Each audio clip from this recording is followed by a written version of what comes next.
Power Wash Simulator, le dernier jeu de Future Lab édité par Square Enix, pourrait facilement passer pour un de ces sempiternels simulateurs bas de gamme qui polluent la scène PC depuis un certain temps.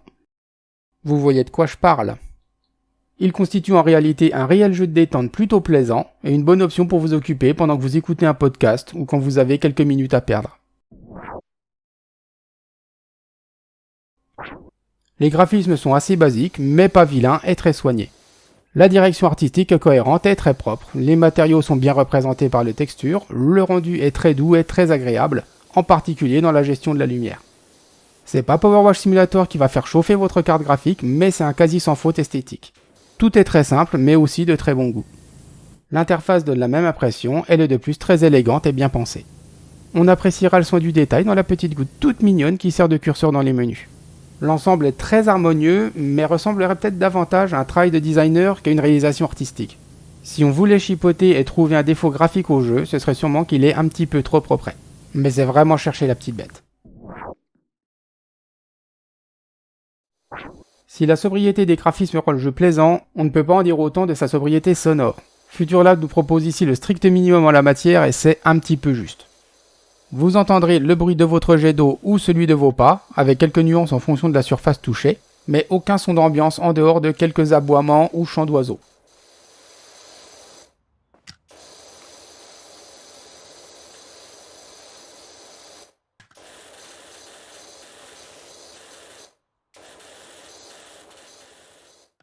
Je comprends que le jeu se veuille minimaliste et je veux bien qu'on soit là pour la détente, mais ça fait un petit peu austère là. On travaille dans la forêt, on n'entend ni le bruit des feuilles, ni celui des animaux. Et pareil pour la ville, vous passez 1 heure dans un garage et vous n'entendrez pas une voiture passer, pas un passant discuter. C'est dommage, ça aurait été tellement facile d'ajouter quelques petits bruits d'ambiance juste pour habiller le jeu. Là, c'est un peu triste. Surtout sans musique. Non, il n'y a pas de musique non plus. Ça me fait un petit peu moins de travail pour le montage, j'imagine, mais bon.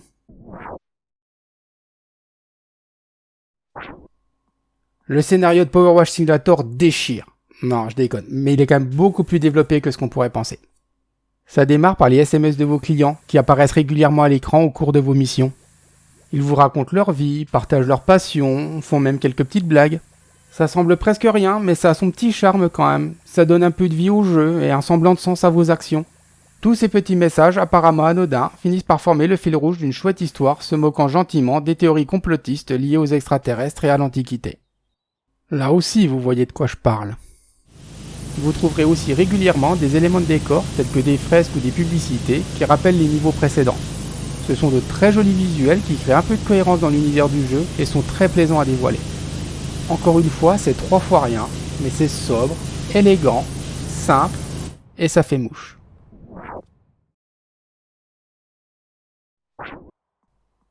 Vous l'aurez compris, ce jeu n'est pas un simulateur à proprement parler. En tout cas, pas dans le premier sens du terme. Je vois même dans son titre une petite farce de la part des développeurs. C'est avant tout un jeu de détente. Il n'y a pas de système de gestion ni de vraies difficultés, et vous ne pourrez jamais échouer une mission. C'est un peu comme un jeu de coloriage, dont la satisfaction viendra des couleurs qui se révèlent peu à peu sous la crasse. Le principe est simple, vous sélectionnez une mission, puis vous nettoyez à la perfection le lieu ou le véhicule concerné avec un nettoyeur à haute pression.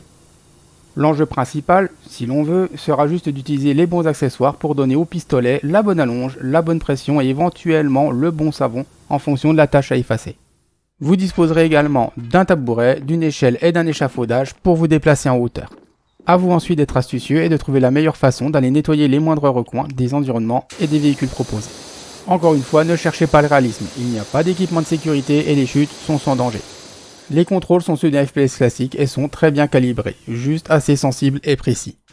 Un bouton vous permet de viser sans bouger, ce qui est pratique pour aller chercher les dernières petites tâches bien cachées, et un simple clic droit vous permettra de tirer en continu indéfiniment, ce qui soulagera votre main.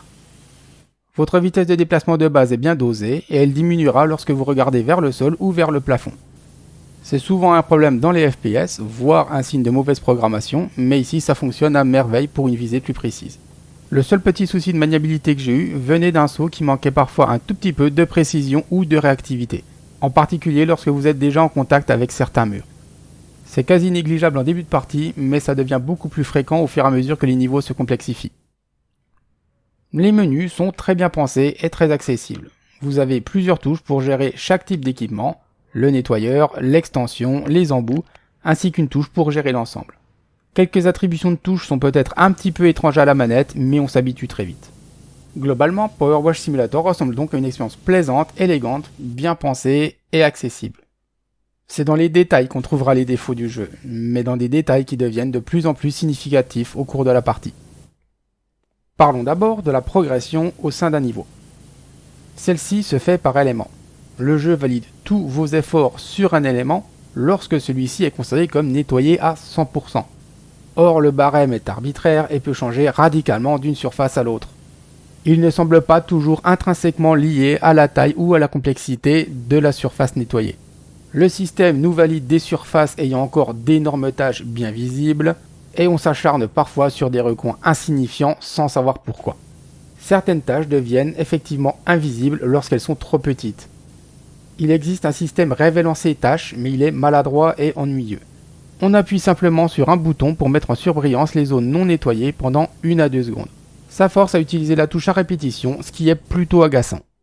En plus de ça, la couleur de la surbrillance ne s'adapte pas du tout à celle de la surface. Quand je vous aide avec un clignotement jaunâtre sur un mur beige, j'aime autant vous dire que ça ressemble plus à un doigt d'honneur qu'à un coup de main. Le message est clair, démerde-toi. Je vois vraiment un gros gâchis dans ce système. On aurait pu par exemple avoir un gadget, sous forme de lunettes par exemple, qui aurait révélé les tâches de manière plus efficace et durable, mais aurait demandé la gestion d'une ressource annexe. En l'état, on passe pas mal de temps à tartiner des surfaces de flotte en espérant effacer la tâche magique qui nous permettra enfin de passer au niveau suivant. J'aime autant vous dire que ces moments ont tendance à un petit peu gâcher l'aspect détente du jeu.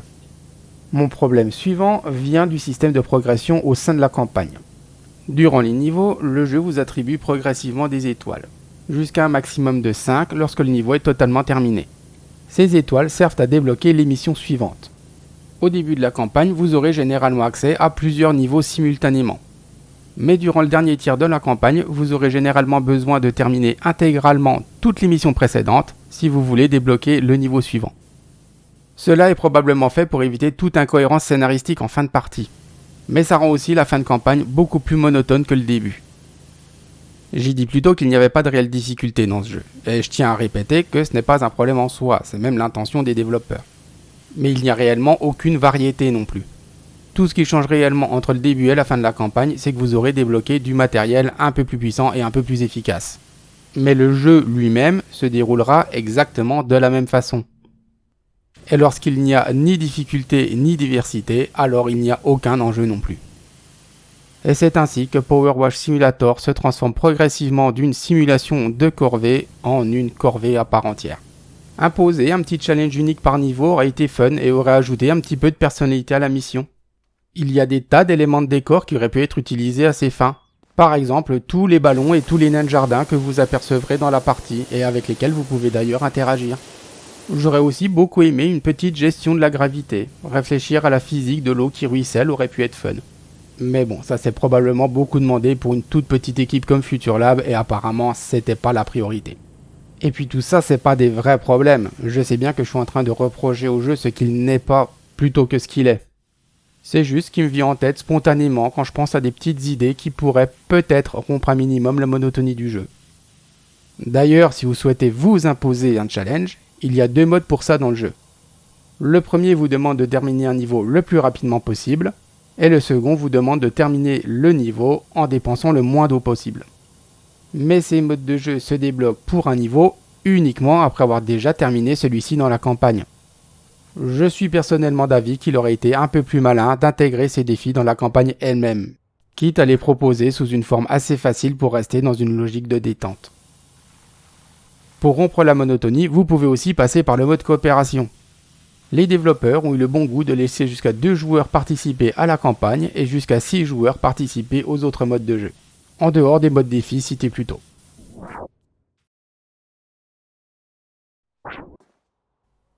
Power Wash Simulator, c'était une bonne surprise qui m'a laissé une excellente première impression.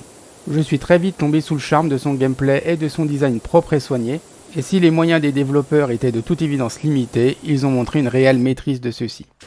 Malheureusement, cette excellente impression de départ n'était pas faite pour durer, et la lassitude a bien fini par s'installer. Power Wash Simulator réussit en fait à peu près tout ce qu'il entreprend, mais il ne tente pas grand chose en réalité. Quelques améliorations simples sur la gestion des dernières petites tâches récalcitrantes et un gameplay un peu plus diversifié auraient aidé le jeu à s'imposer comme une vraie réussite. En l'état, malgré les très bons moments que j'ai passés sur les 2 tiers de l'aventure, et malgré le fait que celle-ci puisse facilement durer plus d'une trentaine d'heures, j'ai un petit peu de mal à vous le recommander pour le tarif de 25 € proposé. Je vous conseillerais plutôt d'attendre une petite promo. Et si vous avez le Game Pass, n'oubliez pas qu'il est inclus dedans, alors n'hésitez pas à l'essayer, ce sera peut-être une bonne surprise. Sur ce, moi je vous laisse, alors à la prochaine, et d'ici là, amusez-vous bien.